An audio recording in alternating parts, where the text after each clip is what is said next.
Welcome to the conference on Brazil's G20 Presidency, Possible Outcomes and Potential Opportunities, hosted by the General Global Center for G20 Studies at OP General Global University. As Brazil takes on the mantle of the G20 presidency, we gather here today to explore the potential opportunities and anticipated outcomes that this significant responsibility entails. I am Rishabh Sachdeva, and it is my privilege to serve as the MC for this conference. Without further ado, let us commence with our program. To begin with our conference, I would like to introduce to you all Ambassador Dr. Mohan Kumar, Director of the General Global Center for G20 Studies. Ambassador Kumar has had an illustrious 36-year-long career in the Indian Foreign Services and has served as India's ambassador to France. With extensive expertise in international trade, he has led India's negotiations at the GATT and WTO. I would now like to request Ambassador Mohan Kumar to deliver the welcome remarks. Thank you very much. A very warm good evening to all of you.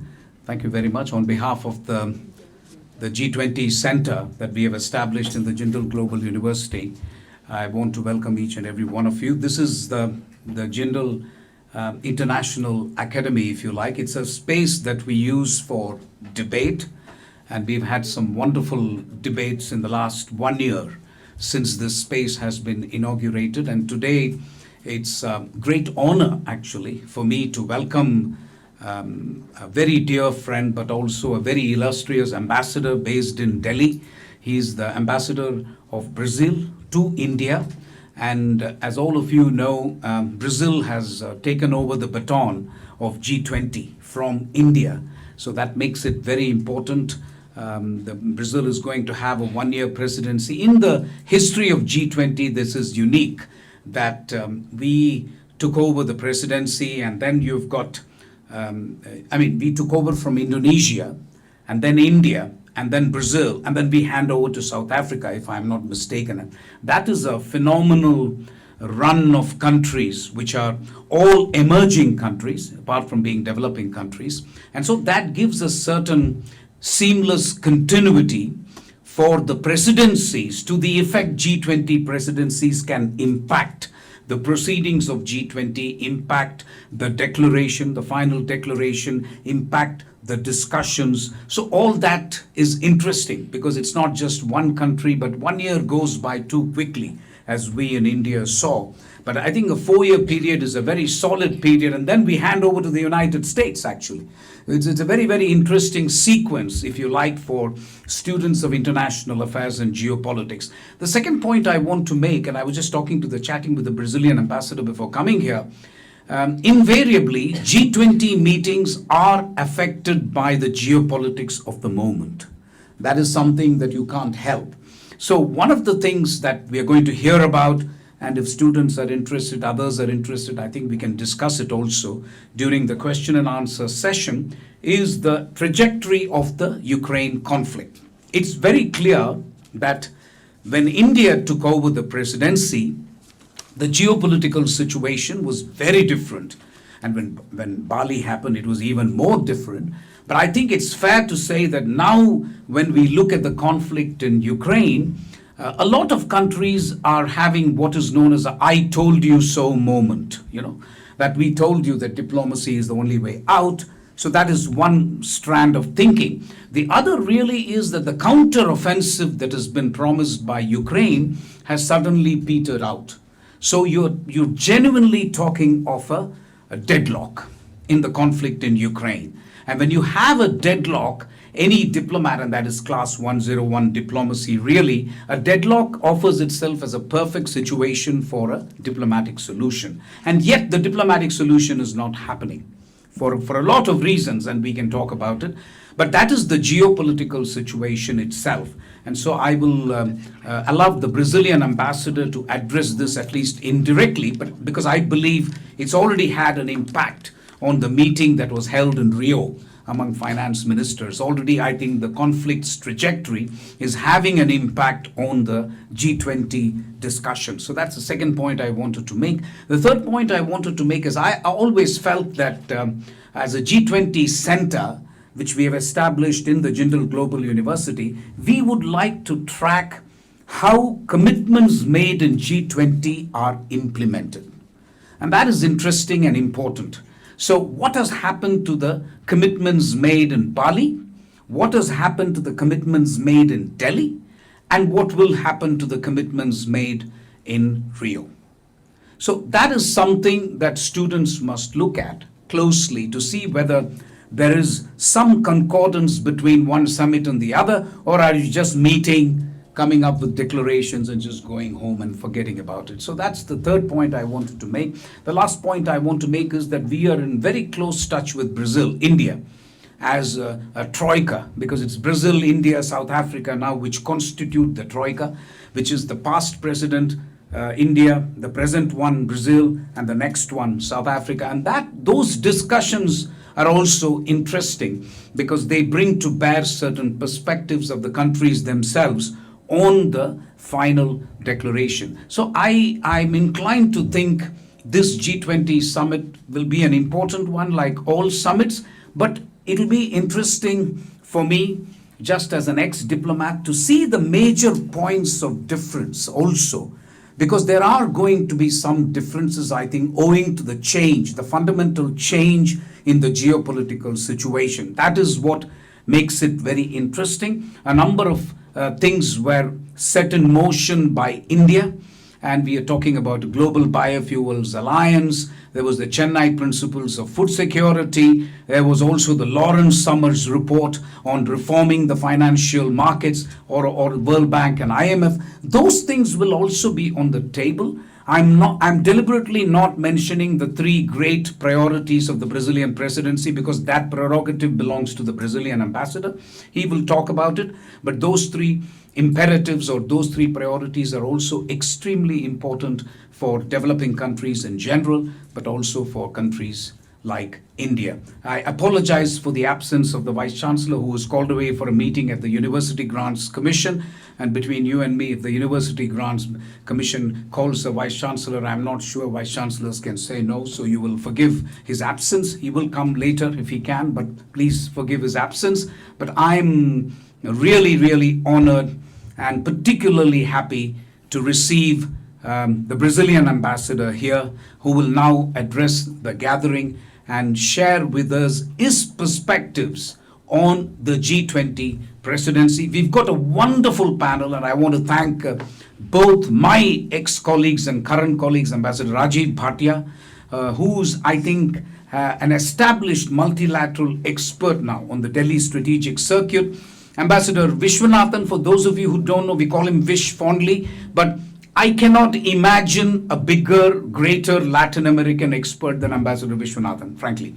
He spent a lot of time in Latin America, and he's a fellow Tamil like me, so I'm particularly fond of him. That's just full nepotism on display. Forgive me for it. And also Anshuji from Jawaharlal Nehru University. She spent a lot of time. In fact, she teaches something, she was telling us, teaches something like Brazil in the world, or Brazil in the geopolitics moment. I don't know if I'm saying it correctly, Anshuji, but you will correct me later. But, it's important to understand Brazil in the world. What is Brazil doing in the world? And that's extremely important and interesting as well.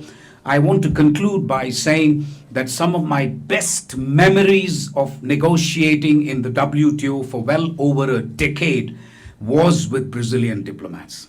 And so in Doha, for example, there was this young diplomat from Brazil with whom we actually fashioned the Declaration on TRIPS and Public Health. Going back, so many other diplomats who played an important role in India in the legal drafting group of the Uruguay round. So India and Brazil have a long history of joining forces and combining our diplomatic strengths to negotiate what we believe is an equitable outcome for the world. This is a long, long history of Brazil and India, and I concede that Brazil has changed somewhat, but that doesn't change the fact India has also changed, to be fair. But I think the fact that both countries have changed also means that both countries have an opportunity now to work in different fora, which is what we do. So it gives me great pleasure to welcome you very personally and warmly to this meeting. And thank you so much for taking time. I realize how busy ambassadors are, but thank you so much. And I would like to hand over the floor to you. Thank you.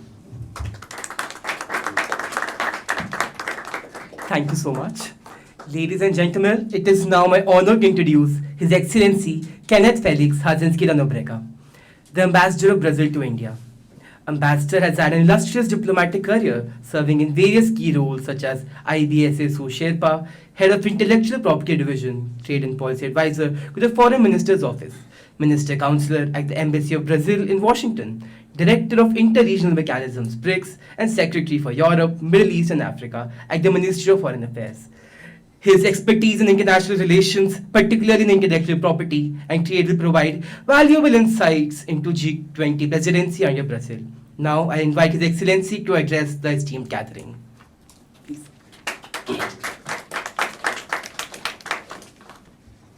So I start by thanking Ambassador Mohan Kumar, Director of Jindal Global Center for G20 Studies, for this invitation and for his kind words. Of course, good afternoon also to the illustrious panelists, retired Ambassador Rajiv Bhatia. Forgive me if I'm not pronouncing your names correctly. Professor Dr. Anshu Joshi, and retired Ambassador Vishwanathan. I hope I have pronounced your word at least somewhat correctly. Yes. So the idea is to present, I think, the priorities of the Brazilian presidency, the background against which we developed these priorities, and it'll be the reasons behind that of having these priorities. Of course, before doing that, I would just like to start with a few words regarding the Indian G20 presidency. Of course, these are words of praise because you have achieved significant results, and of course, against a very complex geopolitical background. I have just selected three among the many results I think the Indian presidency has achieved, given their existential importance for the future of the group and in the short term for the Brazilian presidency. So I will start with the three, I think, main achievements. I don't know if they're the main achievements, but anyway, the way they connect to the Brazilian presidency. First, of course, mainstreaming the interests and challenges faced by countries of the Global South. Second, the issuance of a joint statement by G20 leaders which encompass the most complex issues of the day. Of course, I'm talking about the war in Ukraine. And it was, of course, a joint statement around which India so masterfully succeeded in building consensus. And the third, but not definitely less important, the inclusion of the African Union as a permanent G20 member, which is, of course, was a long-standing aspiration of the whole Global South. Brazilian presidency is now in full swing, and this presidency will be, to a considerable extent, one of continuity. Brazil, before I talk about some aspects of continuity, just to recall, as I think Ambassador Mohana has already done, Brazil is the third in a sequence of four developing countries chairing the group in a row. Had Indonesia, 2022, last year India, this year Brazil, next year South Africa. When I'm talking about continuity, of course I'm being very selective here because if it weren't the case, I would have to spend long hours here. So I'm just being very selective. So when I mean continuity, basically it's in continuity in the drive to consolidate the interests and challenges of developing countries on the group's agenda. We recall, small digression, we recall that, for example, in 2021, in the Italian presidency, it was very, very difficult to have a single sentence on biofuels on the leaders' declaration. So just give an idea of how the fact that you have chairships of developing countries can make a difference regarding what's on the agenda and what also appears on the final declarations. But also continuity in the commitment to seek consensus tirelessly and inclusiveness. And of course, this bearing in mind the idea that the G20 is a group a group composed of countries which have now more difficult, it's more difficult, of course, to muster consensus in the G20, given the geopolitical background against which we have to negotiate and discuss. The starting point for our presidency, the conceptual starting point, I would say, is for us, G20 remains the global forum best placed to engender the solutions the world needs for the many challenges on the horizon. Its diverse membership can be an asset rather than a hindrance.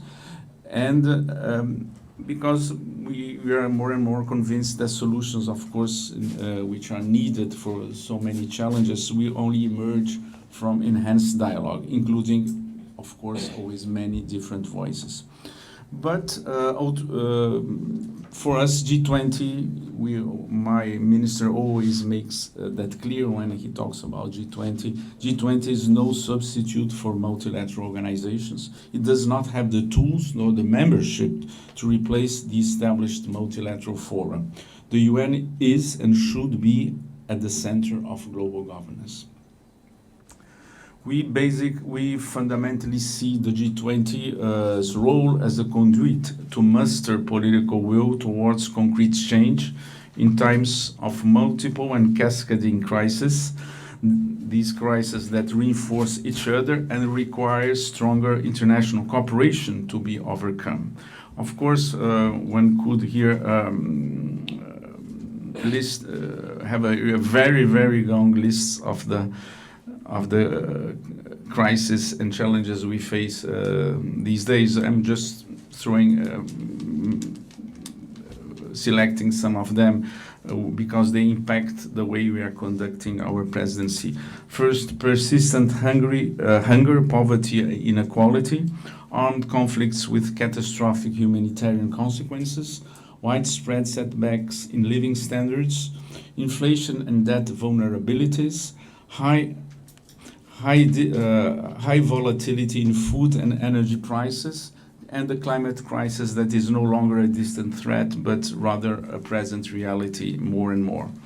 Of course, everything is getting more complicated because these crises, they are interconnected and they have been amplified, so to speak, by old and new geopolitical tensions.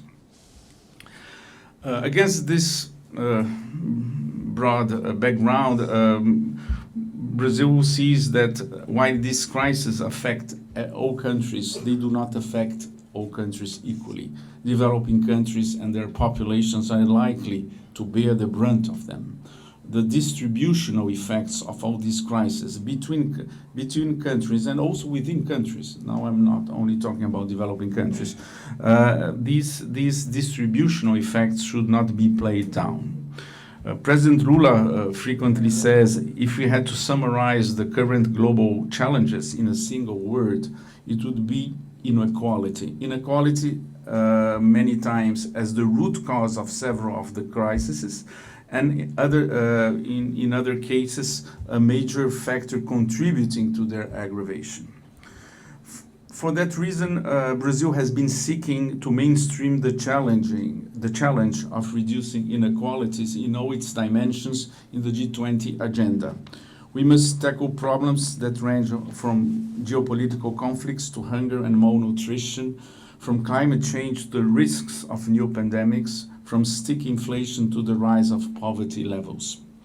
So accordingly, having this background in mind, backdrop in mind, the three priorities proposed by Brazil for its G20 presidency are the following: social inclusion and the fight against hunger and poverty, energy transitions and the promotion of sustainable development in its economic, social, and environmental dimensions. Third, reform of global governance institutions. And our motto is building a just world and a sustainable planet. The specific priorities for each of the work streams in the Sherpa and finance tracks derive from these three overarching goals. Brazilian presidency has been promoting, as you know, further integration between the financial track and the political track of discussions. The two traditionally there have been parallel tracks. Sorry, talk to me. Okay. Basically, we aim building on, of course, on the achievements of Indonesia and India, and we aim at a result-oriented presidency, and that depends, of course, on connecting more and more political ideas to their economic viability and to the availability of resources, of course. Talking about the first priority, to address this first priority, before I enter into the priorities, the two first priorities, they are Brazil, they are I would say connected to the political career, to the political trajectory. I forgot trajectory of President Lula. Since the beginning of his political career, the issue of hunger and poverty in Brazil, which had gone through a very steep economic growth for a number of years, but a growth with inequality. So the idea of having still hunger and poverty in a country which is among the largest food producers in the world, for example, was brought center stage of the political debate in Brazil. The other theme which Lula brought center stage to the debate, political debate in Brazil later, was the environmental debate. So these two priorities they connect to the Brazilian domestic debate, political domestic debate, and also they are here because of the sense of urgency in this in a world where poverty rates have increased again. Of course, very much in need of energy transition and sustainable development, given the clear changes in the extreme weather events, which clearly reflects climate change we are going through. And the third priority is reform of global governance institutions, which has been traditionally one of the historical priorities of Brazilian foreign policy, of Brazilian diplomacy. And we have long years always coordinated with India regarding the reform, as you all know, of the multilateral governance, global governance institutions. Now going back here to my scheme, to address this first priority, which is fighting hunger, inequality, and poverty, Brazilian presidency created the task force, the Global Alliance Against Hunger and Poverty. As you know, progress towards achieving 2030 agenda SDGs 1 and 2 has not only stalled but also suffered serious setbacks since the COVID pandemic. According to FAO, for example, around 735 million individuals currently face hunger, and 2.4 billion people face moderate or severe food insecurity. So to try to help reverse that course, Brazil created this temporary task force. We can talk about the fact that it's a temporary task force. It makes a difference when you see the other, so it's not a working group. We are going to talk, we can elaborate on that later. So it's a temporary task force to bring that brings together the Sherpa and the finance tracks of the G20. The alliance will take. The idea is the alliance to take concrete step to mainstream a set of established domestic public policy instruments that proved so successful in developing countries. They include, for example, targeted cash transfers, school meal programs, support for family farming, single registry systems for low-income persons and families, social security mechanisms, and these are the main ones. And these public policy instruments were basically devised and implemented by developing countries with very good results. And these policies, the implementation of these policies have shown that they have a mutually reinforcing role with economic growth. That's the Brazilian experience. I cannot talk about other countries' experience, but this definitely is the Brazilian experience regarding implementing these poverty alleviation schemes I just mentioned. The alliance will be structured around three pillars: the national commitments pillar, the financial pillar, and the technical support pillar. There is place for each country to give its contribution. For example, countries facing hunger can commit to adopt public policies from a basket of policies, these policies that have already proved successful. They will have should have access to technical cooperation and financial funds, including the possibility of debt swap, for example, debt for hunger swap. This is an idea. Rich and emerging countries willing to help can provide either financial support or technical cooperation for the implementation of these already mentioned successful policies against poverty and hunger. And of course, South-South cooperation will play here an important role in this alliance. Brazil and India have been working together in South-South cooperation, for example, in the context of IPSA, and I think you have a number of success stories regarding South-South cooperation, the way we reach out to the countries receiving the cooperation, which is, I think, a very distinctive mark of South-South cooperation. And of course, we have our own home experience, I think, Brazil and India, in overcoming hunger in the last decades. The Global Alliance Against Hunger and Poverty will be open to the participation of all countries, not only G20 members. And to ensure efficiency and cohesion, G20 is joining efforts with UN organizations such as FAO, ILO, and the World Food Programme. We have been also working with the World Bank and other multilateral development banks. The alliance governance will rely on the idea is to rely on a lean steering committee supported by a small secretariat assembled in partnership with these selected international organizations. The idea is not to create new funds, neither new organizations. The idea is to use in a more functional way or task-oriented way the existing ones with this approach which I have just described regarding the first task force. Now I will move to the second priority, which also includes a second task force, which is the global mobilization to address climate change.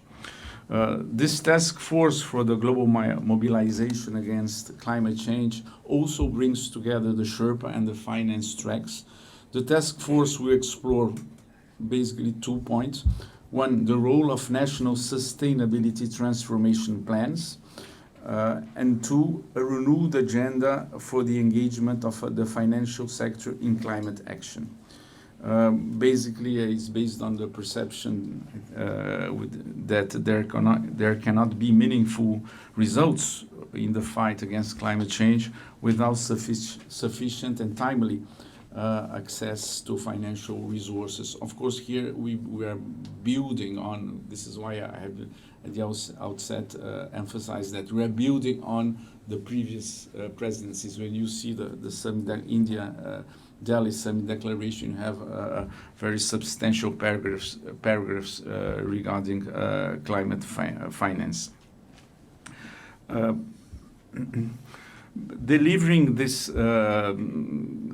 delivering concrete results under this task force, of course, will involve the idea is to involve governments, central banks, financial regulators, commercial and development banks, international financial institutions, investors, and other financial players. The idea is to try to develop financial products ranging from concessional financing to market-oriented finance and other instruments, in order to find ways to customize, so to speak, these instruments to the concrete difficulties of developing countries. As you know, a number of developing countries after the pandemic have been struggling with indebtedness and servicing of indebtedness. This, of course, the governance of this task force will also rely on a lean steering committee, and as I have already said, we work on the basis of the considerable amount of work already carried out by a number of working groups of the financial track of the G20. Now I come to the third, finally to the third priority of the Brazilian G20 presidency, and of course, as I have mentioned, stems from our diplomatic tradition, of course, of trying to reform the global governance institutions, and of course to reinvigorate multilateralism. I just make this really as the two first priorities. It really builds also on the Indian presidency, including on the language, because I'm just recognized that the verb reinvigorate is also on the Delhi Declaration. And our starting point here is recalling the declaration on the commemoration of the 75th anniversary of the United Nations, which reaffirmed that our challenges are interconnected and can only be addressed through reinvigorated multilateralism, reforms, and international cooperation. Here we also, our political discourse and our positions are very well known.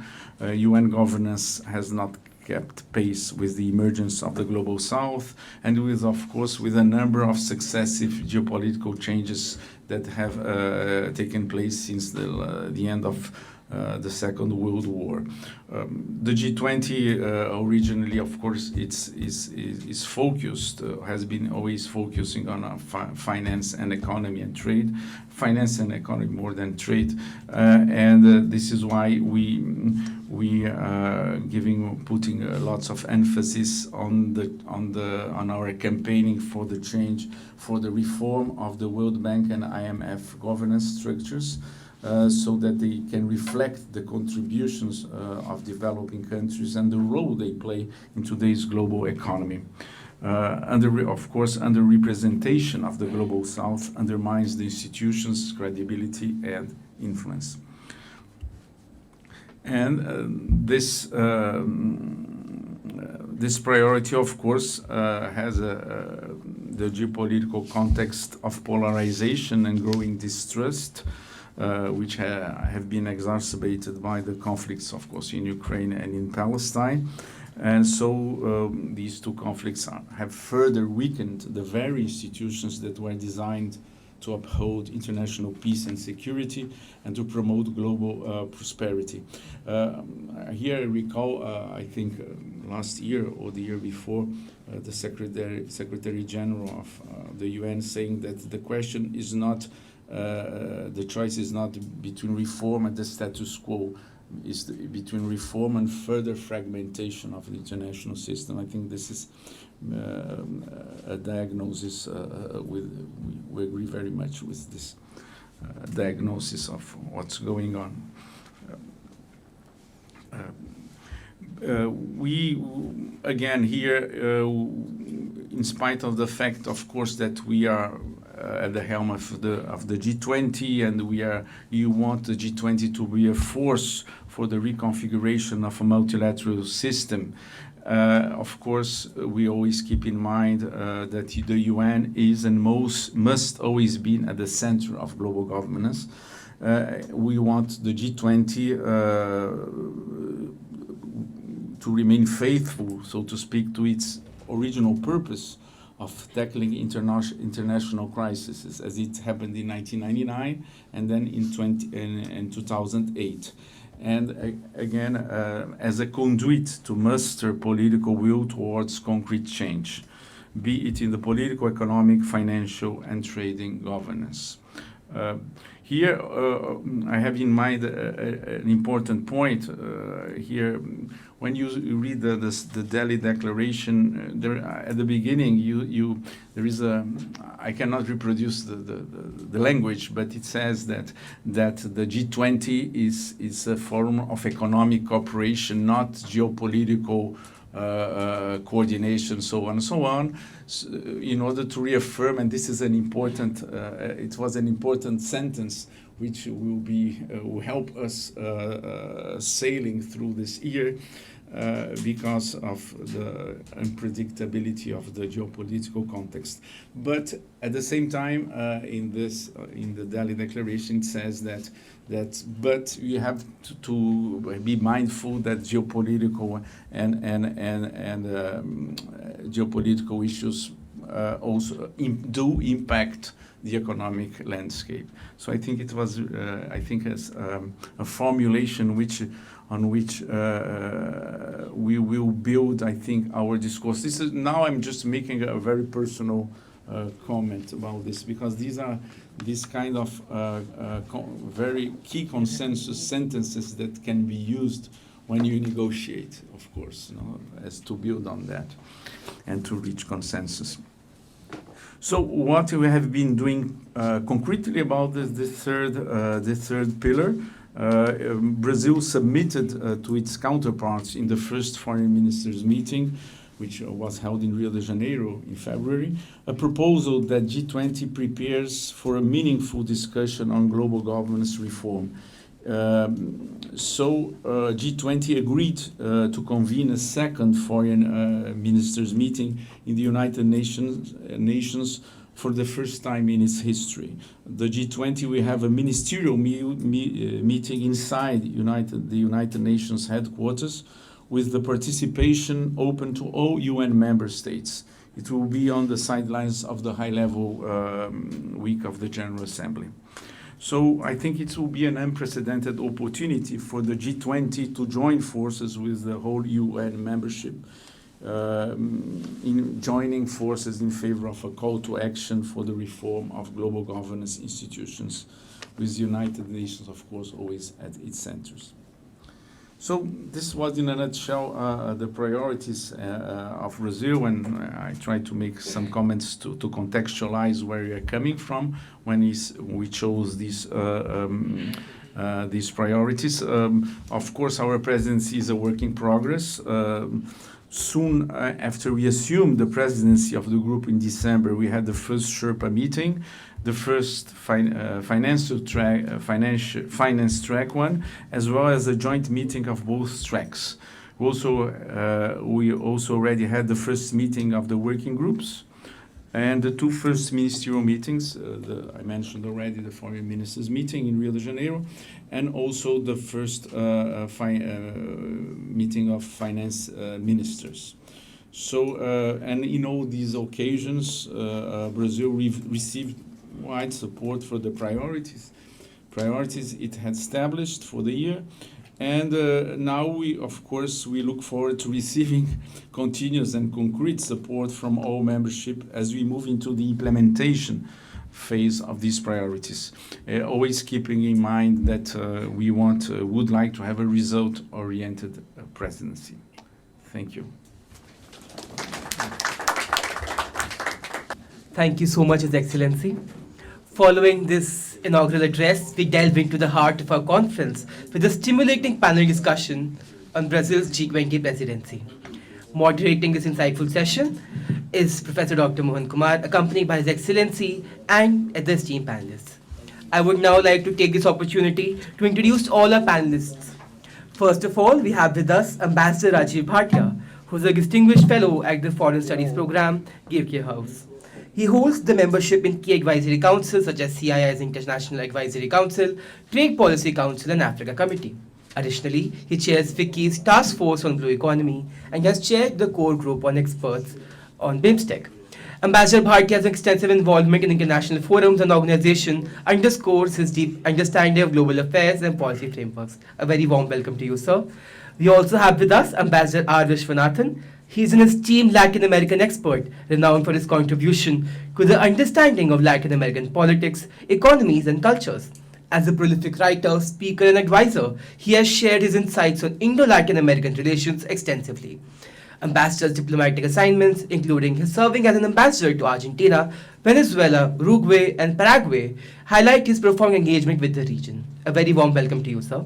Finally, we also have with us Professor Dr. Anshu Jain, a respected faculty member at the School of International Studies, Jawaharlal Nehru University.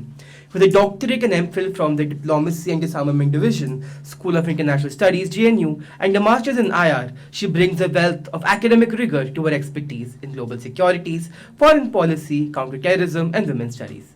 Professor Jain's research contributions encompass diverse geopolitical developments, reflecting her commitment to the understanding of critical global challenges. With this, I hand over the proceedings to Dr. Kumar. Thank you very much. Just a minor correction. It's Professor Anshu Joshi, not Anshu Jain. So just so we are clear about the identity of illustrious panelists. But let me begin by thanking the Brazilian ambassador for that tour d'horizon. I thought that was quite an interesting one. At least the students in particular should take to heart exactly the three priorities. They have been chosen with a lot of care. I want to recapitulate some of the points he made, which were excellent. One is that it actually bears the imprint of President Lula's own political experience. That is something that you guys should take home. We are talking poverty eradication, we are talking social inclusion, we are talking commitment to climate change. Those are issues that President Lula is very famous for, even in his previous avatar as President of Brazil. And he now brings that whole perspective, obviously, and he's in a position to do that. So thank you very much, Your Excellency, for that wonderful tour d'horizon. The way I'm going to request my panelists is to, of course, they are at liberty to make whatever comments they want. I think you can take 10 to 15 minutes and we are flexible. But the way I'm going to request them to focus a little bit is for Ambassador Rajiv Bhatia to talk about the issues inherited by Brazil. Because after all, Brazil doesn't start with a clean slate, as it were. No president of G20 starts with a clean slate. You inherit some issues. And I think Brazil has inherited those issues from Indonesia and India, as the ambassador himself said. So what are the issues inherited?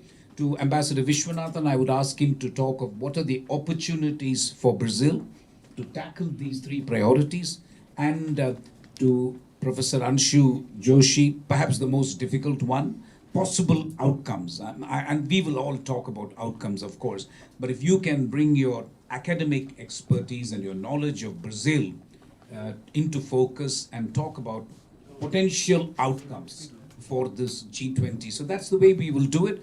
But as I said, the panelists are people who have their own minds, so they will give us their own perspective. Ambassador Rajiv Bhatia, sir, you have the floor. Thank you very much. I think in an afternoon setting, it's always good to stand up, especially when you see so many students and scholars here. Thank you very much, Jindal University, in particular Ambassador Mohan Kumar, for this wonderful initiative. The last year for India, and particularly for students of multilateralism, it was an unending banquet of ideas. You could simply not open Indian newspapers even on a day, in a single day, and not read anything about G20. And then suddenly we went on a starvation diet. Indian media, the moment Indian presidency was over, came to the conclusion that G20 is done. And you don't see a single word on G20. You don't see a single word on Brazil's presidency. And therefore, my dear friend Mohan has to be commended to make sure that those of us who are seriously interested in the subject know that the show goes on and that the battles have not yet been won. So, on that happy note, I would very much like to address the central question which has been given to me, but allow me to first put this in a broader historical context. G20, as we all know, at the highest political level, began in 2008. And now we are towards the end of the first cycle of rotational presidencies. This will end next year in 2025 with presidency of South Africa. So in a way, I can address the idea to some of the budding scholars here that if you are thinking of writing a master's dissertation or a PhD thesis or a book, nothing can be more suitable than writing a short, crisp, pointed history of G20 from 2008 to 2025. It will be of great importance and contribution to the knowledge as we see it. Mohan was absolutely right in pointing out that the great historical coincidence of Global South presidencies starting from Indonesia, traveling through India and Brazil and ending up in South Africa would be regarded as a very special phase in the history of G20. And I heard Ambassador Kenneth very aptly talking about the continuity of commitments. And I think here I have to be very, very clear that throughout India's presidency, Brazil was among the countries, the front-ranking countries, which were extremely supportive of India's work. And President Lula himself, who is a very popular figure in India for his charisma and for his role in history and his leadership of Brazil, he was very clear that he would carry forward the work that was started by Indonesia and India. So we are all clear that at the highest political level, this idea of continuity is there. Now to answer the question which has been thrown at me, you know, as a student, when you look at G20 and you look at the three priorities of Brazil, so the first thing that comes to your mind is, oh my God, what happened to India's 8 priorities? What happened to inclusive growth, digital transformation, women empowerment, Green Pact development, and one or two others, especially the relationship between health and finance?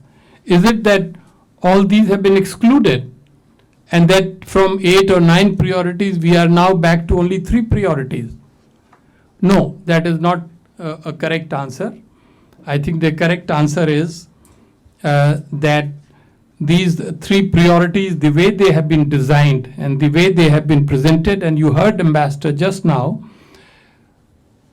have sufficient scope to encompass and incorporate what G20 has done under the India presidency. And therefore, India would really have no hesitation whatsoever in fully supporting and appreciating the Brazilian presidency. We should particularly remember that quite apart from organizations like G20 and BRICS, Brazil, India and South Africa constitute yet another very specialized grouping called IBSA, India, Brazil, South Africa Dialogue Forum. And incidentally, after a long gap, it is under the Brazilian leadership that IBSA foreign ministers actually met at Rio just a few weeks back, which tells you its own story. So I think those of us who are watching Brazilian presidency from here, they should first of all be supportive of Brazil's efforts. and they should appreciate that the theme of continuity would very much continue. But yet, there is a uncomfortable notion which has to be brought to the surface. And the notion in Indian minds is that for some of the critical issues, we worked hard with the world and we found solutions. And those solutions received full consensus and support from G20. So now, when we rediscuss those very issues and we redesign the solutions and approaches again, what happens to the agreements reached earlier in Delhi? And this is the reason why Ambassador Mohan Kumar right in the beginning said, what about the implementation? Can we move forward the discussion now while keeping also a close eye on the progress in implementation of the commitments made? And this is what I call the G20 dilemma. The G20 dilemma arises from the fact that every year there is a new president. So the ambition of every president is to leave an imprint on the institution. And on the other side, the same president knows that a year goes by and it becomes history. And so then instead of looking at future, it would have to look at its past, how to ensure the decisions are implemented. So many experts of G20 feel that the only way to resolve the G20 dilemma is to have some kind of an informal secretariat. G20 is an informal body. It has just been pointed out that its real strength is political will at the highest political level in the most powerful, economically most powerful countries in the world. And yet, it seems to some of us that the Troika system is not strong enough to make sure that even as G20 thinks of new ideas, it does not lose sight of the decisions taken. So this is something we should maybe, if there is interest, we should talk a little bit about it. Of course, you cannot have a very institutionalized, formal, elaborate secretariat, because then you can again endanger the political nature of G20. So can we find a way, can we find a mechanism? This is something that can be considered. I'm very grateful to Ambassador Kenneth for talking in great detail about the two task forces. This is already an innovation, and under the jurisdiction of these two task forces, a lot of ground has been covered. So when we, for example, bring back the idea of fight against poverty and hunger, to some this may sound very leftist ideas. Particularly for the last 1 year, we are actually talking about technological transformation. We are talking of women empowerment and women leadership. And we are talking of sustainable development in a somewhat different context. But then this is the beauty and strength of G20. Every region's priorities, every region's color has to be brought in, and this is what is being done at this stage. I also want to highlight the fact that these two meetings that took place in the past 3 months, the meeting of foreign ministers, G20 foreign ministers, and the meeting of finance ministers, both these meetings have attracted a great deal of attention of the G20 scholars. I think as far as the foreign ministers are concerned, it was not possible for the Indian minister to go because the dates clashed with the Raisina dialogue here. He was the host, so to say, and dozens of foreign ministers were coming here, but our vice minister was there.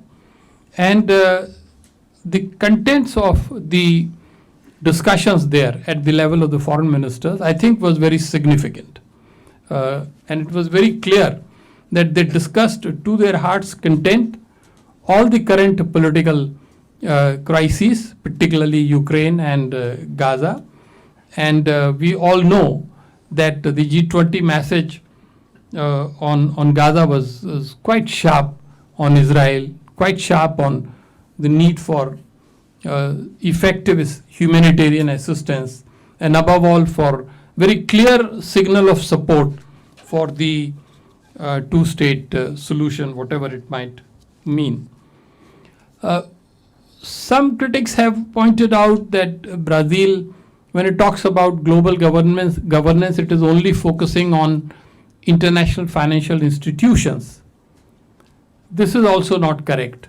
I think they are as much interested in the reform of the UN and especially UN Security Council as India and others. So we should not create unnecessary misstatement or misunderstanding. If you read between the lines and if you read the details, then it becomes clear that global governance means for the current president the same thing that it meant for the previous president. I would particularly like to say here that this is a great occasion, strictly speaking, from the Indian perspective, and especially from the perspective of the youth and the scholars. Brazil's presidency should be used optimally to project the perspectives of Brazil and Latin America. This is one region which is still relatively less visible in India and in Asia. Even perhaps Africa is better known in India than Latin America. So those of us who are studying G20, let us use that as an instrument to enhance our knowledge, our sensitivity, our awareness about that part of the region, which is a vibrant region, which is making massive progress. And don't let yourself be misled by the fact that President Lula is talking about the elimination of poverty. I think he has very strong political courage to refocus attention on some of the basic things that many in the global south are experiencing but are unable to focus their attention on. And I'm very happy that I'll be followed by my colleague, Ambassador Vish, who will talk to you in great detail about the Latin American perspective. So in effect, we are very happy and satisfied with the way the presidency of Brazil has unfolded. Already a quarter has gone, and before you will know, they would be reaching the midpoint. I hope this is also an occasion for more extensive and deeper interaction between the scholars in your country, Ambassador, and scholars here. Not everybody has to go up and down half of the world to meet the other. We can use technology, and we would very much hope that when you hand over the gavel to South Africa, it would be very clear by then that the combined weight of the successes and achievements of three global south countries, Indonesia, India, and Brazil, would be fully felt by the final stop in the first phase in the history of G20. So, in short, we have many aspects to explore. We should do that openly and positively. And if there are any uncomfortable questions and doubts, I think the Q&A session perhaps will be a very good place to raise all of them for better understanding of this subject. Thank you very much.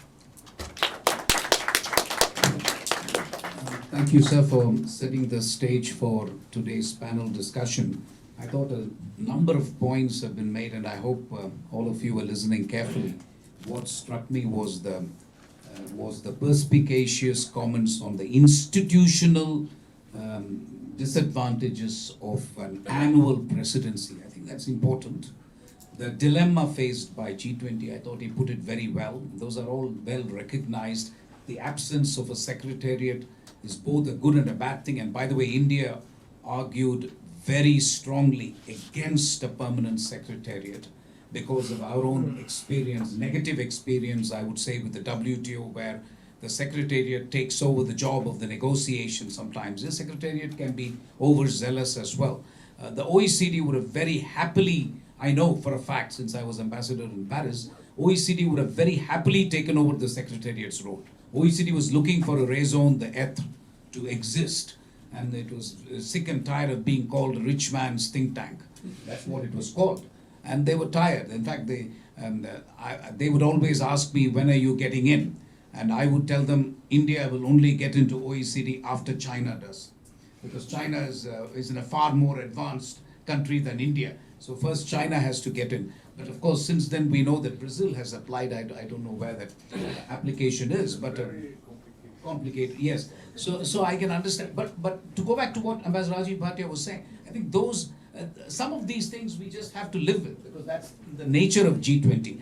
But I have great pleasure in inviting the next speaker, and if Vish is a very dear friend, so I can take a few liberties. I think what is remarkable about Ambassador Vishwanathan's career is that he is senior to me, but I would still call him broadly my vintage.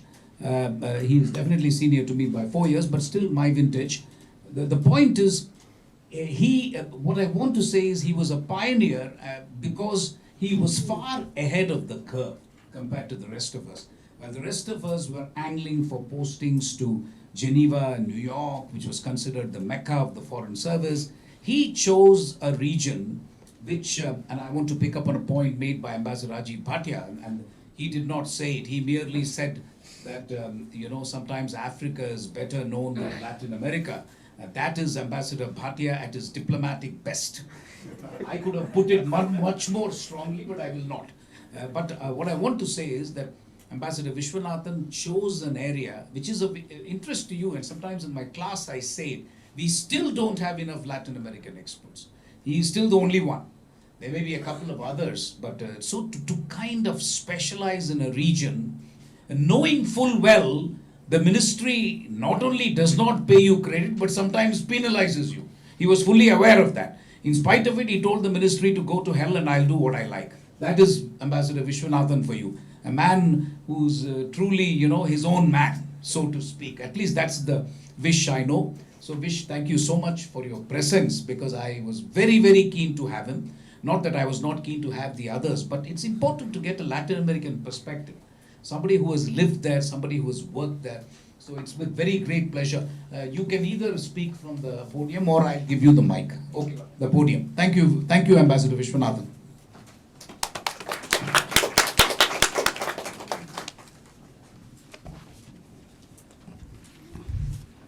Well, Mohan Kumar introduced me as a fellow Tamil. And then talked about my Latin America expertise. There is a Tamil book. The name in Tamil is Ten America Tamilargal. Oh. It means South American Tamils. So according to this author called Navina Alexander, the Aztecs, Mayas, Incas and Olmecs, they were basically Tamils. They went from Tamil Nadu about 3,000 years back. So I was amused by this. So I called him and said, I'm really surprised you have come out with a thesis like this. But he took me by surprise by saying that he's going to write another book in which he's going to say that South America was ruled by the Cholas. So Ambassador Kenneth, we the Tamils also practice magical realism like the Latin Americans. Mohan Kumar told me that the panelists can have freedom and speak their mind. I'm going to do that. I will go behind G20 and beyond G20, because G20 I consider as a mock game. It is not the final game. It is not the main course. It's a preliminary one. What does Brazil bring to this table of G20 as a trial, as a foretaste of what else it can bring to the main game, going beyond G20? Now, among the G20 and among the major global players, Brazil stands out as an exceptional power with the least weaknesses, vulnerabilities, and sensitivities, and the most strategic strength, security, and soft power. Partly, this is God's gift, and partly, it is the work of the Brazilians.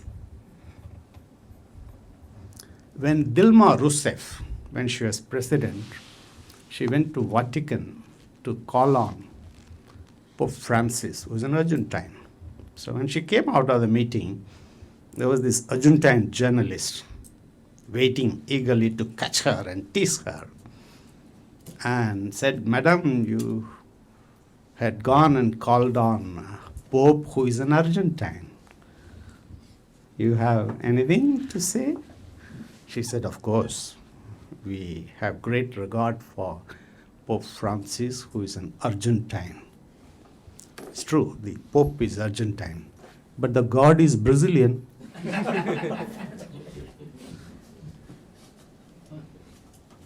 And God has blessed Brazil with abundant resources.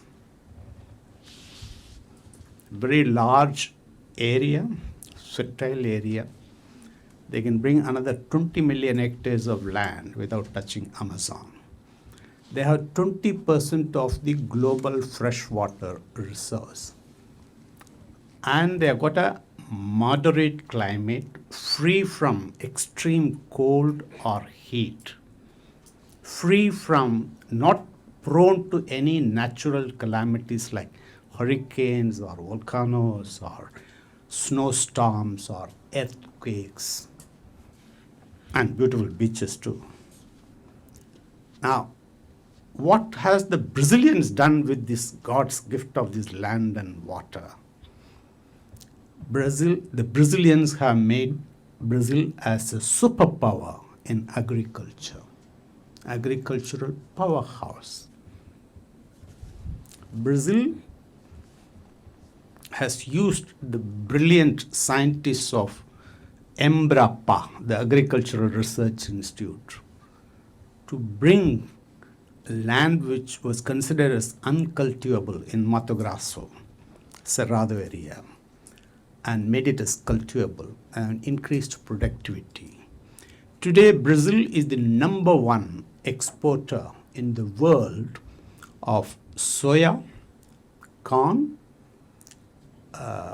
coffee, sugar, beef, and orange juice, among other commodities.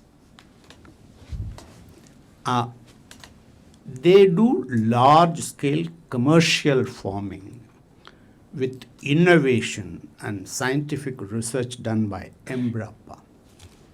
Brazil has the capacity to feed another 500 million more people in the world. So, Brazil does not have an issue of food security like some of the G20 and major powers have. And they have energy security too. In fossil fuels, God has blessed Brazil with oil reserves, but he hid them under the sea, 5 kilometers under the sea, 5,000 meters. And the Petrobras engineers and scientists, they developed proprietary technology without going to Exxon Mobil or Total. They developed their own technology to do undersea drilling and production of oil under 5 kilometers in water. Today, Brazil is the largest producer of oil in Latin America. I'll blame the Yankees for putting down Venezuela with the sanctions. Otherwise, Venezuela should be number one. Brazil is a global leader and pioneer in biofuels. They have reduced the consumption of petrol by 50% by the use of ethanol made from sugarcane. Sugarcane ethanol is more efficient and less polluting than the corn ethanol of United States. Now, Brazil is the only country in the world where you have most of the cars have flexi fuel engines. It can run on 100% petrol, 100% ethanol, or any blend of that. You go to petrol pump station, you have one pump which dispenses petrol, the other one dispenses ethanol. You can have your own mix. And they have the flexi factories where the sugarcane juice comes into the factory. If the price of sugar is good, they go this side to make sugar. If the price of ethanol is better, then go this side. So they have these flexi factories to make sugar and ethanol, which also help them to overcome the cyclical nature of agricultural commodities. They are also into renewable energy. Brazil gets a lot of its energy from renewable source. They have one of the largest hydroelectric dams in the world called Itaipu. Before Three Gorges, 14,000 megawatts. But they have tremendous potential to generate more hydroelectricity. And they have plenty of sun like India for solar energy. So Brazil has adequate food security and energy security, which is a problem for some of the members of G20 and major players. Now, God has also given another blessing to them. You know, in Mexico, the Mexicans have a very sad saying. Poor Mexico, so far from God, so close to the gringos, close to United States.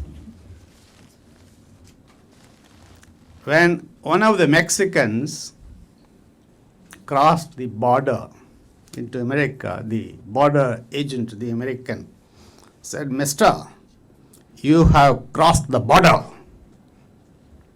So this guy, the Mexican, looks at him and says, "Senor, I did not cross the border. The border has crossed me." Because 40% of Mexican territory has been grabbed by United States. 7, 8 states in the south, they were all originally Mexico. But God has blessed Brazil to be away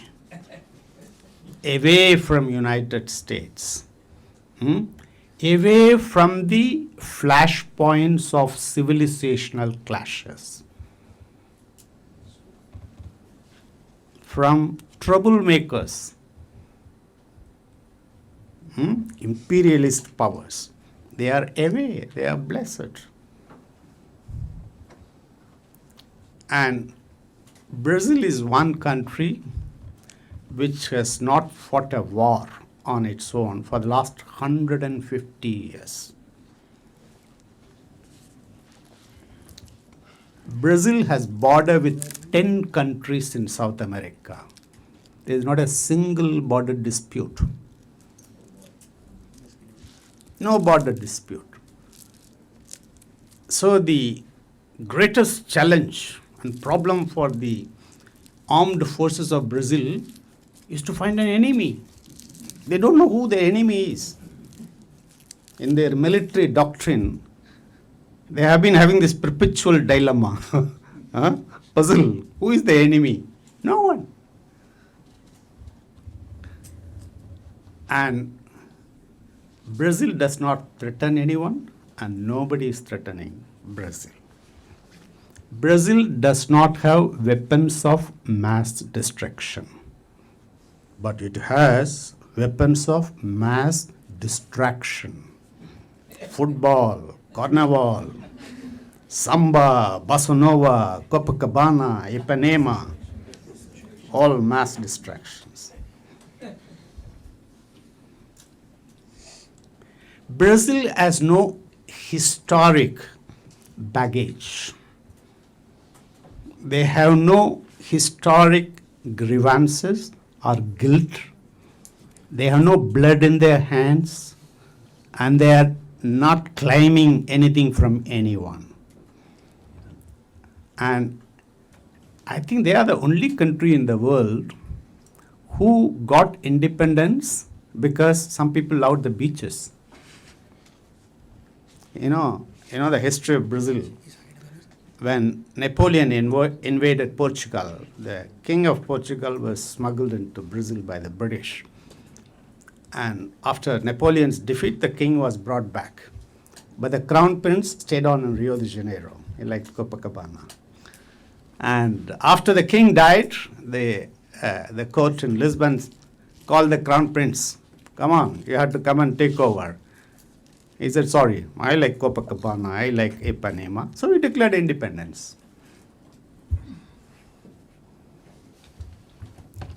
And Brazil is also free from the contemporary major issues which affect large powers like United States and Europe.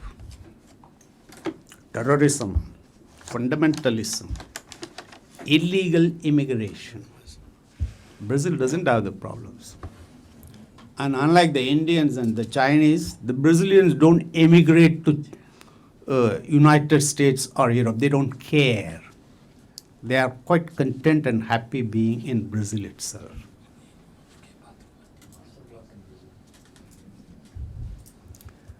The Brazilian economy is diversified. Strong agriculture, manufacturing, and services. Just to give you an example of what Brazil can do, Hindustan Aeronautics Limited, HAL, and Embraer, the Brazilian company, they were started around the same time. In fact, HAL was a bit earlier, started as government companies. Bangalore has a better ecosystem of engineers and scientists than San Jose dos Campos, of where the Embraer is located. But today, Embraer is the third largest passenger plane maker after Boeing and Airbus. And HAL is behind. And the Brazilian economy is not dependent on any single commodity for trade on any single country. No. They have enough agriculture, industry, manufacturing, and if tomorrow there are sanctions, they will happily survive.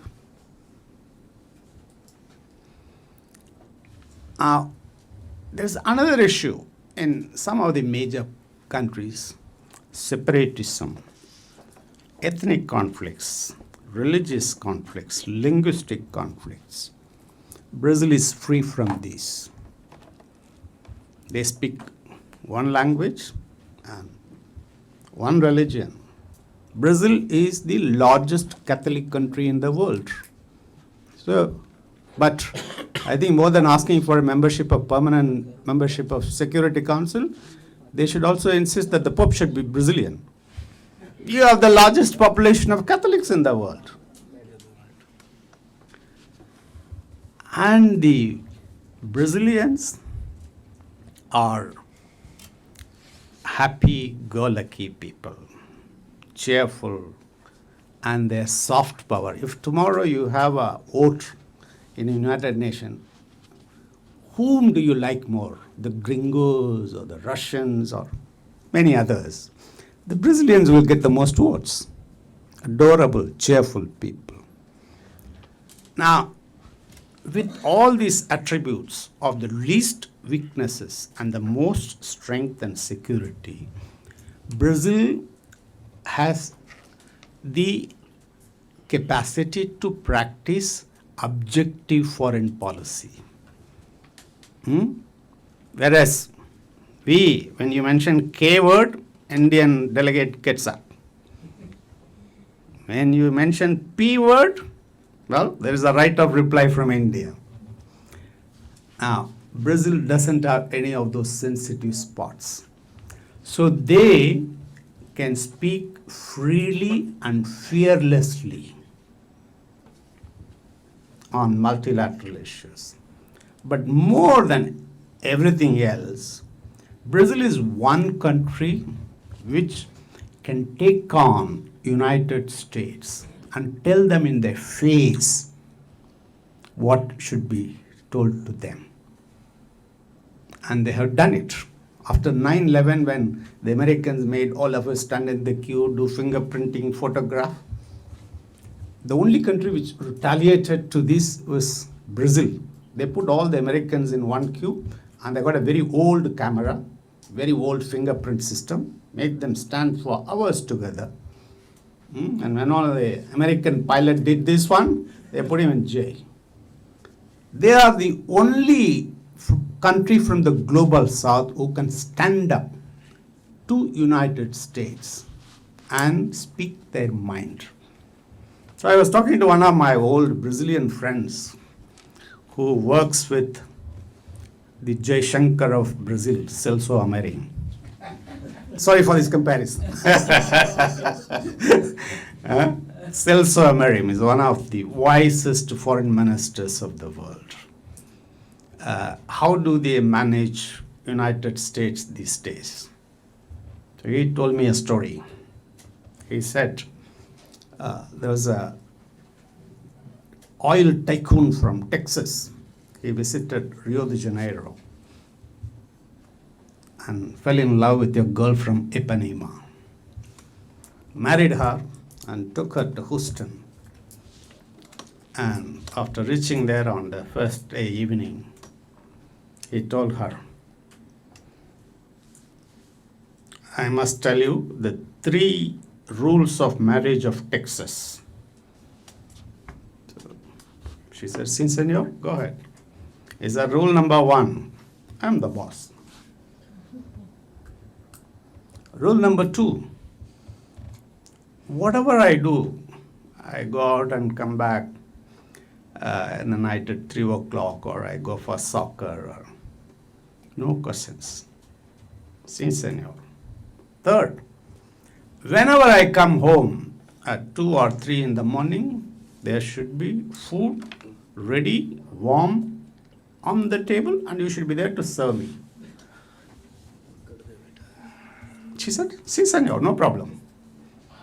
Then he asked, now that I have told you the 3 rules of marriage of Texas, you want any clarification or you have any comments, you want to say something? She said, since you put these 3 rules of Texas, I want to put 1 Brazilian rule for this. Small 1 rule. What is that? You see that bedroom there? There will be sex every night at 10 o'clock, whether you are there or not. Thank you.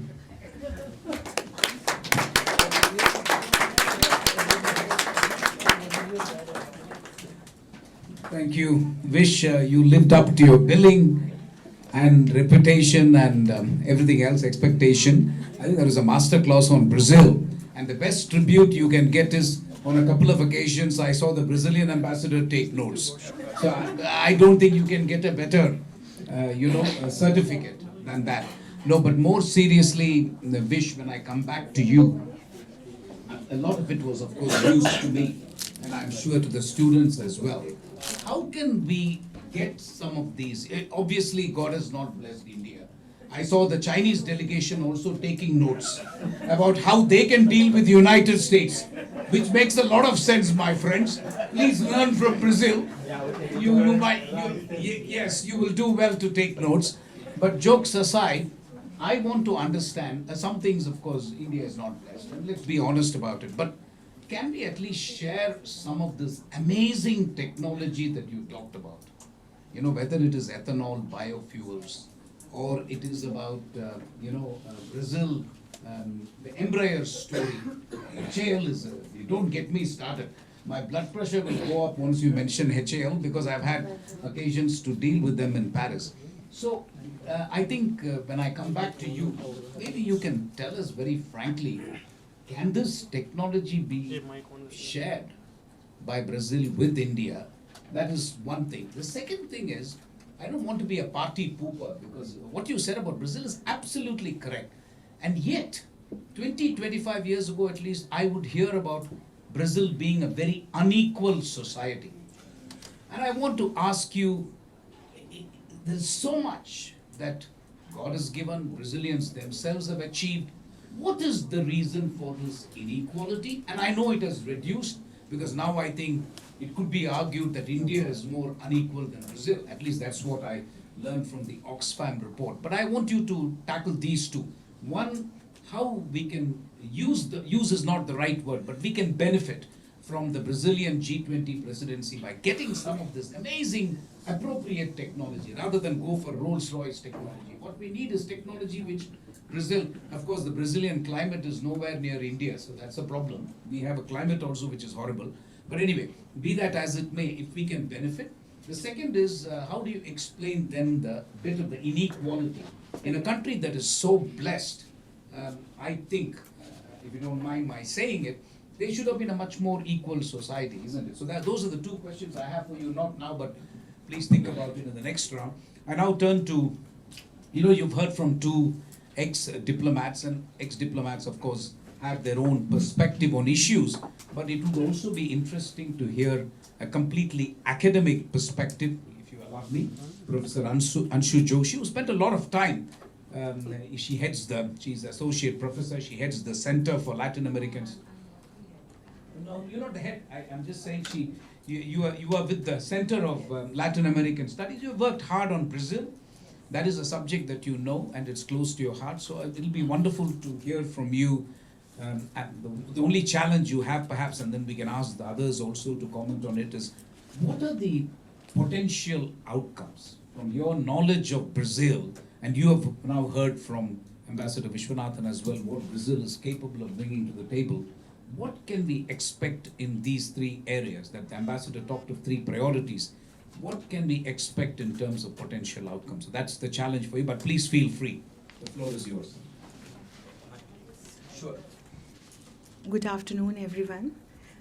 It's a privilege to be here among you all to share my thoughts on this very important panel discussion on Brazil's G20 presidency.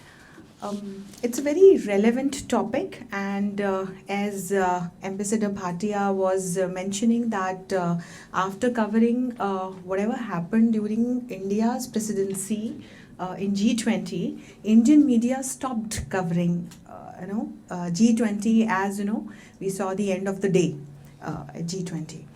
I wrote 2 books on G20 under India's presidency, and I co-authored these books.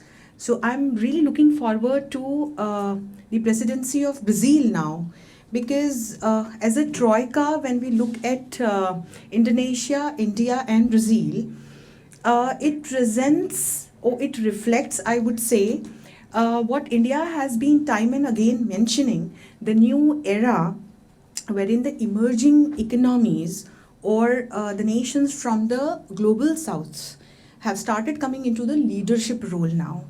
So this troika actually reflects this, leadership of global south nations.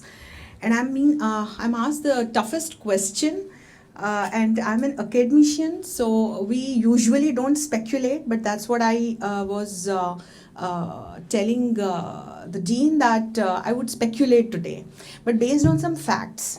So before I answer Mohan Kumarji's question, I have certain facts and certain thoughts of mine to share with you. So when we look at G20 and Brazil's presidency, we do see what was initiated by India under its presidency to bring certain changes to the nature and flavor of G20 itself. And when Brazil has taken over the presidency, I do not see it whitewashing what was done by India and, starting on a clean slate. So Brazil is continuing with what actually India left in the form of Delhi Declaration. And when we look at G20 under India's presidency, the two, or I should say three major outcomes were, first and foremost, Delhi Declaration without a single dissent. There were no exclamation marks, there were no objections, there were no questions. So a powerful document with the action plans in the form of 8 chapters ranging from sustainable development to women-led development to having a more just society to more inclusive society to digitalization to accomplishment of SDGs to promoting clean and green energy to promoting anti-corrupt practices and so on. Apart from that, India also could successfully bring in African Union as the new member of G20. And with that, the nature of G20 has changed. Because earlier when you look at G20, it was known as a platform of mighty Western Bloc nations. And yes, there were certain nations belonging to the global South's world, but predominantly G20 was identified or it was branded as a mighty platform of Western Bloc nations.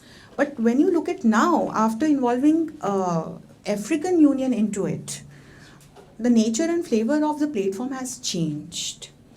And last but not the least, by announcing Biofuel Alliance, India has actually come up with what it was proclaiming or what it was talking about as in adopting the objectives of the G20 not only at its national level but also coming up with a collaborative approach wherein the like-minded nations can come up and contribute to the important objectives. For example, promoting sustainable development. For example, through Biofuel Alliance, cutting down their dependency on the fossil fuel-based economy or resources. So on that note, we all agree that multilateral platforms like G20 provide a great opportunity to the nations to come together, to collaborate, to discuss, to debate, to have a dialogue, and to resolve the conflicts and also contribute to the global objectives. So when India took over the presidency of G20, the geopolitical situation was really tense. So on one hand, Russia-Ukraine war was going on, it is still going on. On the other hand, the world was already facing repercussions of COVID-19. And if it was not enough, Taliban had taken over the political regime of Afghanistan. We should not forget that. So that was another critical challenge for a nation like India that always promotes global war against terrorism. And there were complications in Indo-Pacific region as well throughout that year. So the situation was not very good. And when India took over the presidency, it announced certain short-term and long-term objectives from the platform of G20. We divided all the objectives into 17 sectors. And these 17 sectors ranged from promoting healthcare system to like promoting women-led development, to promoting agricultural practices, to tourism, to entrepreneurship, and so on. So by and large, if I try to collect what India took over as the short-term and long-term objectives, first and foremost, we talked about One Earth. That was our message, or that was like our theme of G20. One Earth, one family, one future. So that's what Indian philosophy is. It is not I-based. We don't think about ourselves. It is we-based, wherein we try to collaborate and not compete. So we spoke about Vasudhaiva Kutumbakam, wherein we considered entire Earth as one family.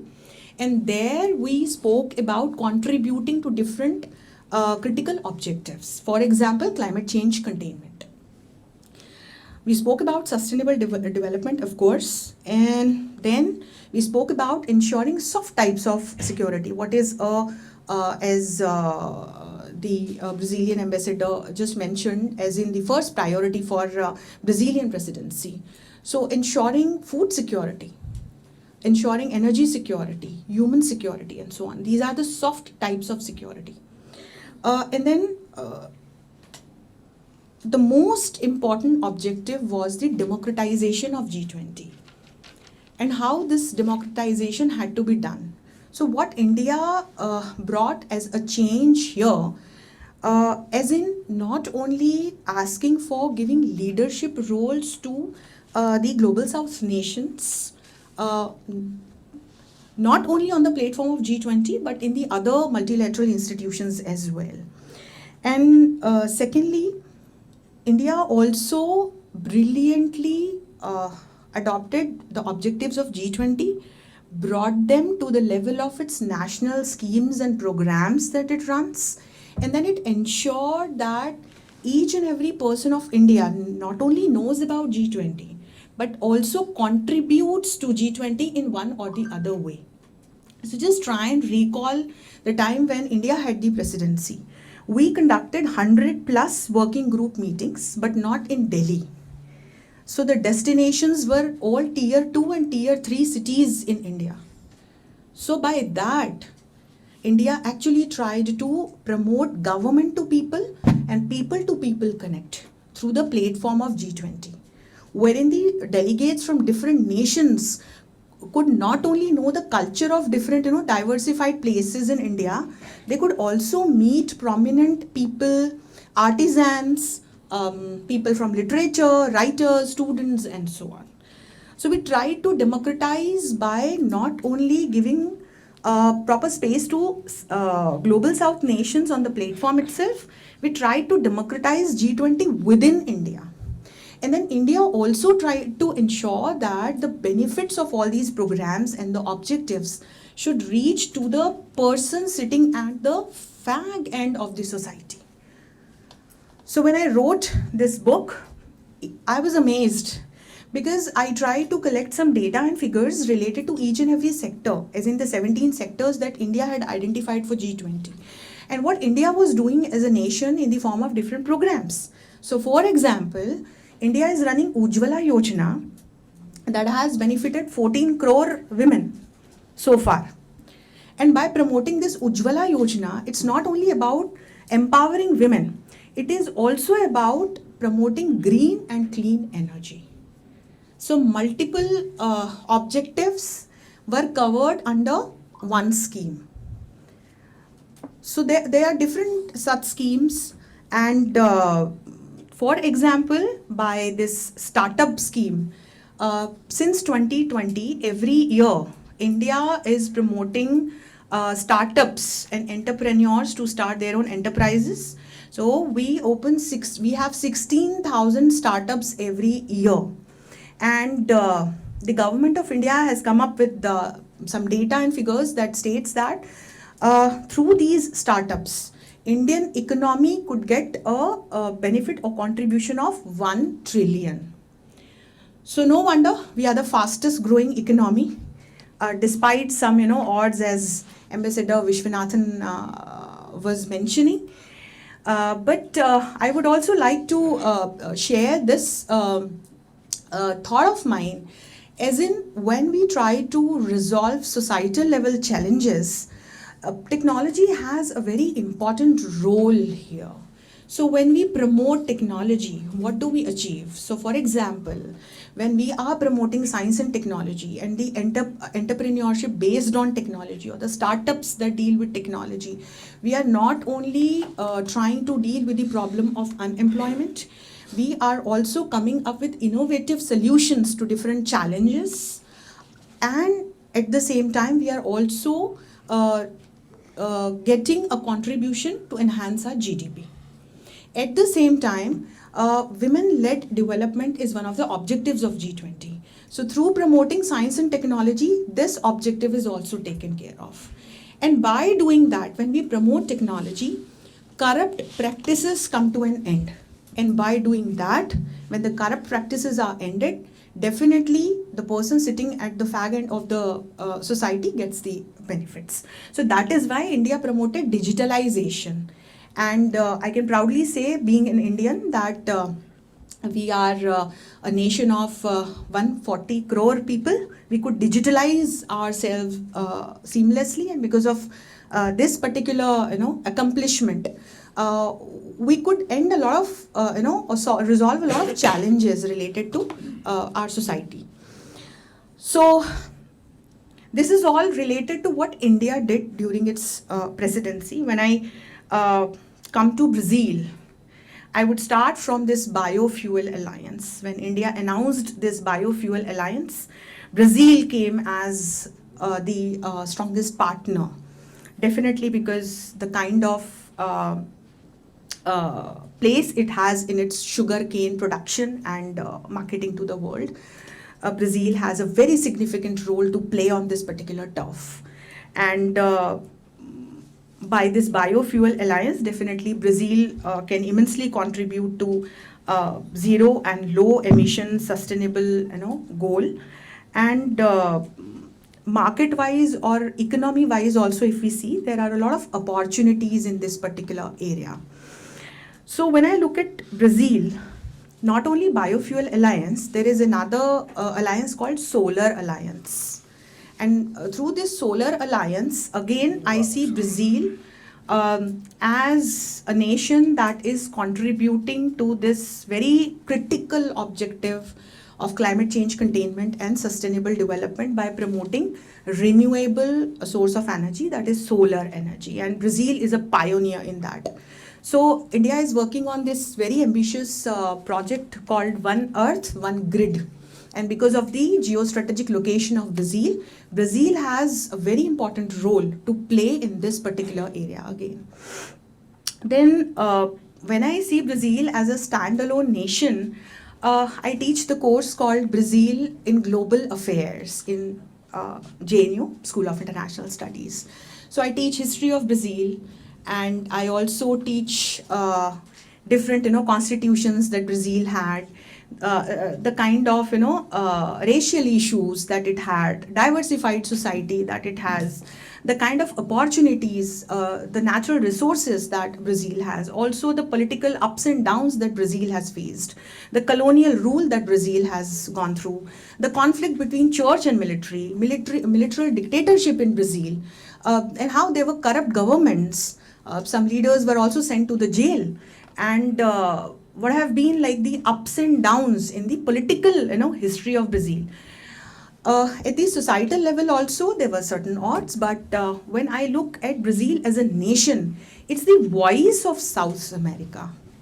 So unilaterally, bilaterally, multilaterally, Brazil represents South America. And definitely it has a golden future ahead, because this is what India is also time and again mentioning, that this is not the era of colonial nations, or for that matter Europe. This is the time when the countries from Latin America, Africa and Asia would flourish. So unilaterally, when we look at Brazil, it's all about promoting green development. It's about food and energy security. It's about contributing towards renewable sources of energy. It is also about contributing towards multilateral reforms or reforms of international institutions. So last week only, when Indian representative at United Nations, Ambassador Kamboj proposed a model, a G4 model, wherein Brazil is also a partner, wherein we have proposed that the permanent number in the United Nations Security Council should be increased from 15 to 25 or 26. And there should be a region-wise representation. And that's what many students ask me, ma'am, you always talk about Brazil and India being the sister nations or very good friends. But when it comes to the permanent membership in United Nations Security Council, aren't they the competitors? They got the answer last week when I shared this news with them. Because India has proposed a model wherein it is asking for region-wise representation. So it is asking for two permanent nations from Latin America and Caribbean region. So there I think Brazil and India complement each other. So that is another important objective with which Brazil can work throughout this, its G20's presidency.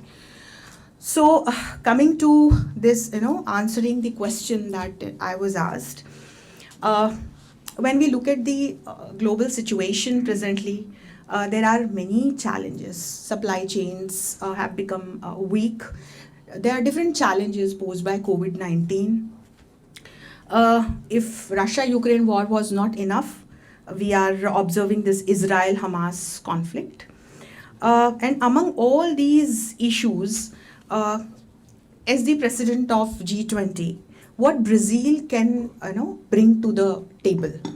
So, as Ambassador had mentioned, the three priorities for Brazil and the theme with which Brazil would be working on G20 this year, definitely it's about promoting just world, promoting inclusive society, it's about sustainable development, and it's about global governance reforms. So, at the level of all these three prioritized objectives, I see a lot of branches. So, from ensuring soft types of security, ranging from food to energy to human, Brazil may also come up with some plan on improvising a healthcare system with the like-minded nations, because that is the need of the hour, especially after COVID-19, different waves of COVID-19. Then another area definitely would be of sustainable development, so related to climate change containment, and with a change in political regime in Brazil, Sorry, the policies have Anshuji, changed. 5 minutes? 2 Thank you. minutes. Thank you.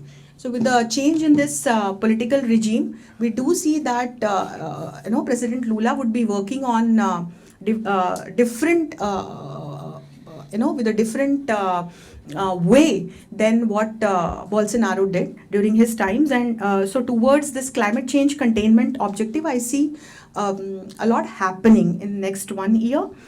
And then though digitalization is not a priority for Brazil, but I would say, as I just gave as an example, that by promoting digitalization, a lot of other challenges could be resolved. So that could also be a thing that we may see at the end of this presidency. Definitely, the reforms of international institutions may be on the list, and making the supply chains more resilient. How? I leave it to Brazil. But at the end, I think Brazil may propose something in this, direction as well. When it comes to global governance, I think being a powerful voice of global South, Brazil would also promote decentralization of power, and especially of international institutions, and also promoting diverse voices and diversification. There could be some important declarations that we may see in the domain of healthcare, in the domain of education and innovation.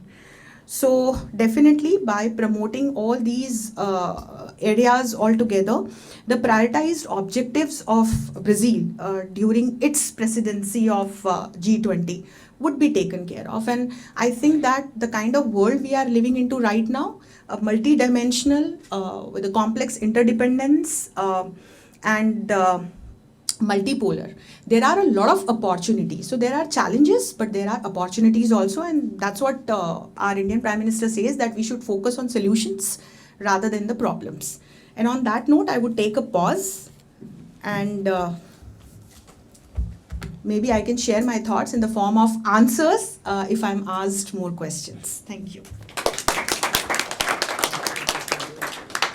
Thank you very much, Professor Anshu Joshi, for those comments.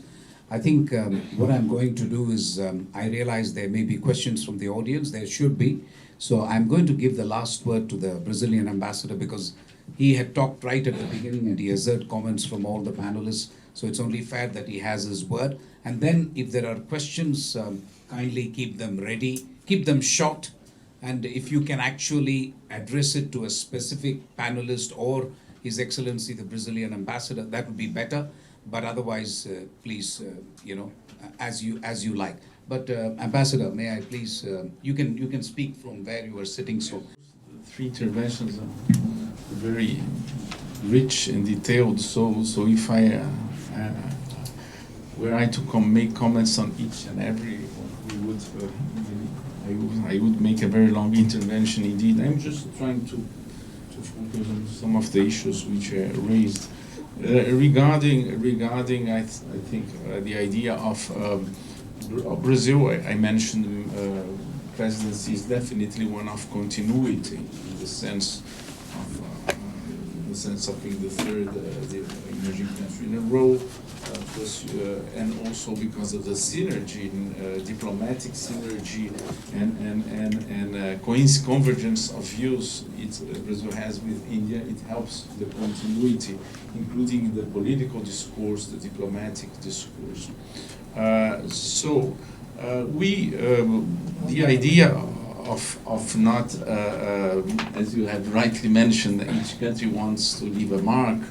We try to leave, of course, we are trying to leave our mark, but we are trying not to add another layer of working groups and initiatives which then have to be monitored regarding their future implementation. This is why the idea is to have two temporary task forces. The idea is we have a number of, for example, working groups in the financial track.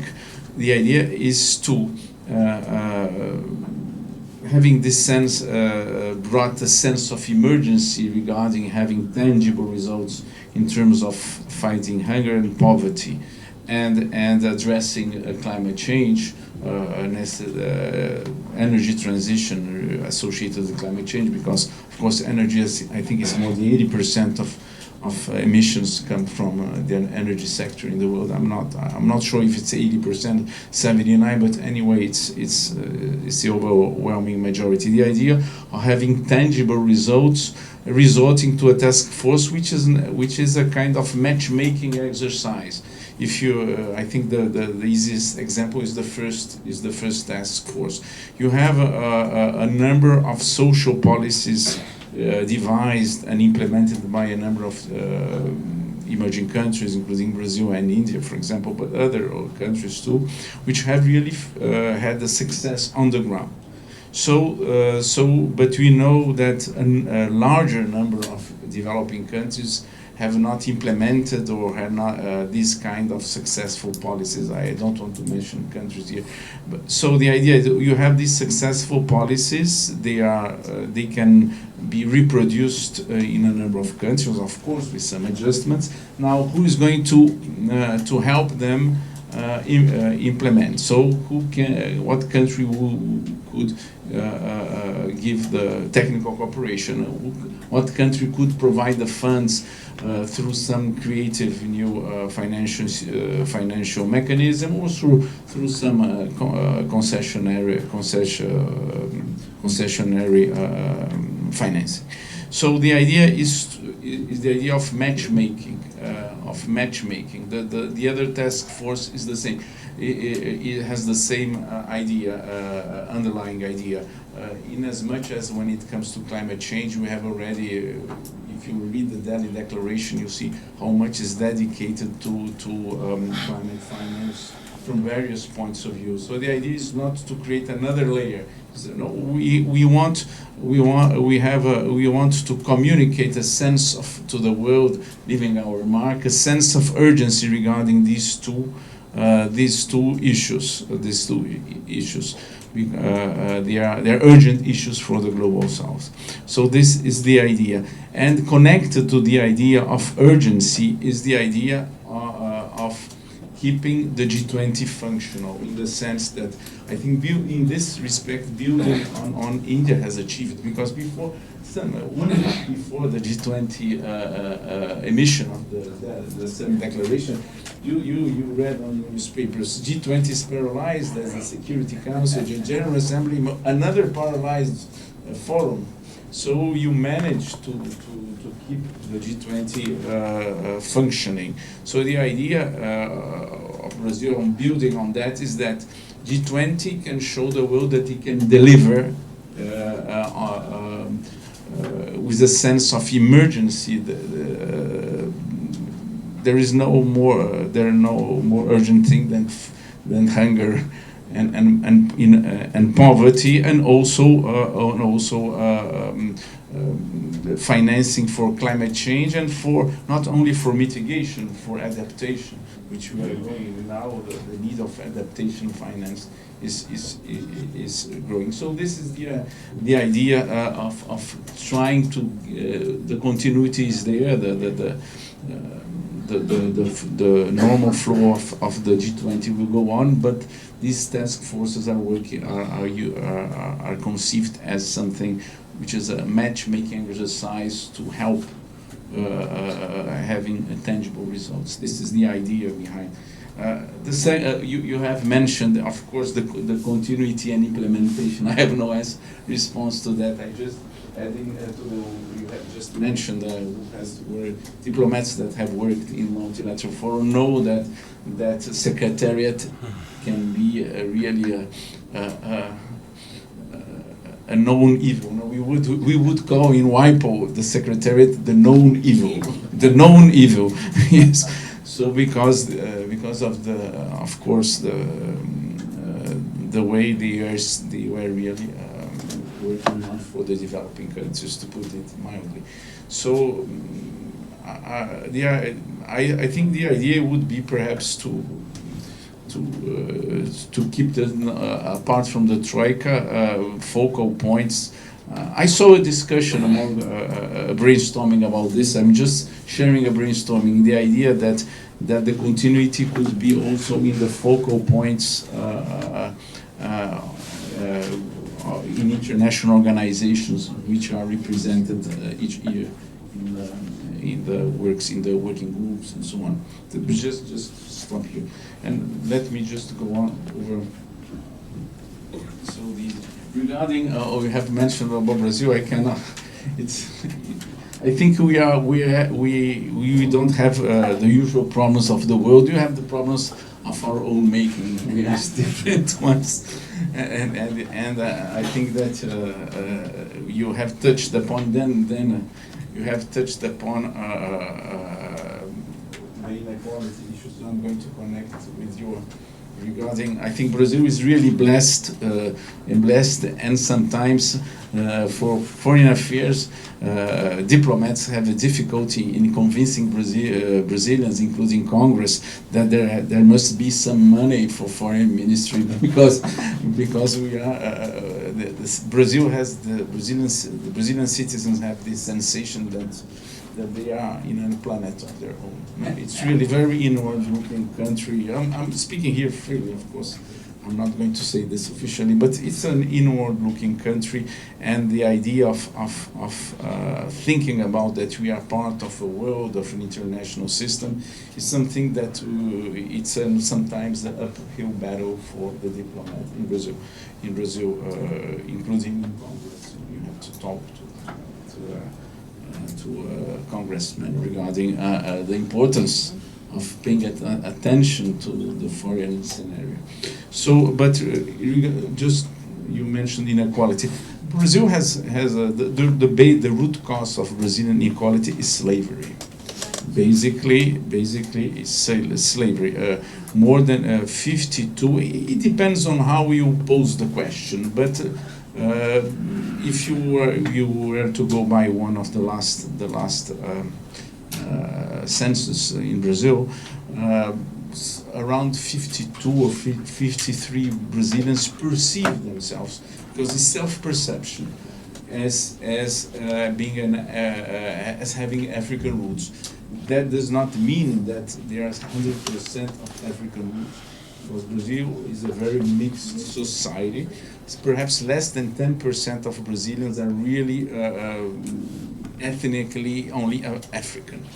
The bulk of the Brazilian who consider themselves Africans, they are mixed people. You don't, but they perceive themselves as having African roots. So they are. I think the last census stated that 54%. Sorry, but around 54% of Brazilians perceive themselves as having some African roots, and 46% as having European or Middle Eastern roots. So this comes from slavery, because Brazilian slavery was abolished in 1888, but there are economic studies that shows that Brazil has no monetary mass to pay salaries to slaves after they became free. So there is this, these are estimates that between 1888 and perhaps 1930, most of the ex-slaves did not earn salaries. They would earn some kind of voucher to go to not a supermarket, but a market owned by the boss, and they would buy the food there, or they would work to for clothes, for appliances.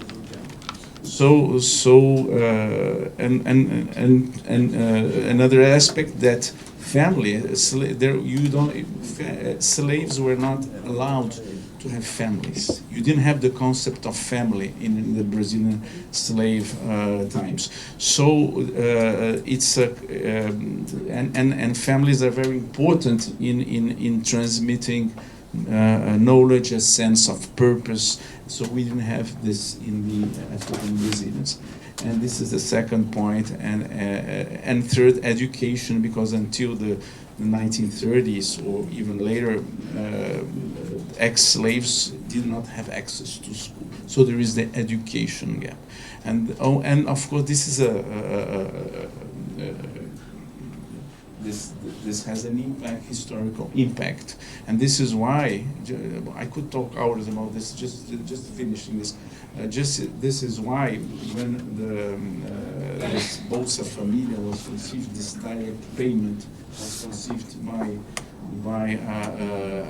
Ruth Cardoso, which was the wife of President Fernando Cardoso, was one of the top anthropologists in Brazil. She idealized that this direct payment should go to the women, not to the men, because this idea of family was very weak in the poor state of Brazilian society. So we need to pay direct to women, so they should use that money to raise the children. Yes, also, so they direct payment to their account. So this is why, and so this historical heritage, and also education, the idea of that we still have a way to go in terms of improving the level of basic educations, and you have this, of course, this divide of very good elite schools and the public schools. I don't know, I'm using too much of your time here. Yeah. So these are regarding the biofuel. Just to answer your questions, please. No, we have been in the last 3 or 4 years. There have been a continuous dialogue in G2G, G2B, B2G between India and Brazil regarding trying to replicate the Brazilian bioenergy experience. And now we are at the point where the Brazilian Indian automobile industry is ready to scale flex fuel modules you have just mentioned. The question is, I think that there is still a need of ensuring a steady flow of supply of biofuels and reaching that 20% mark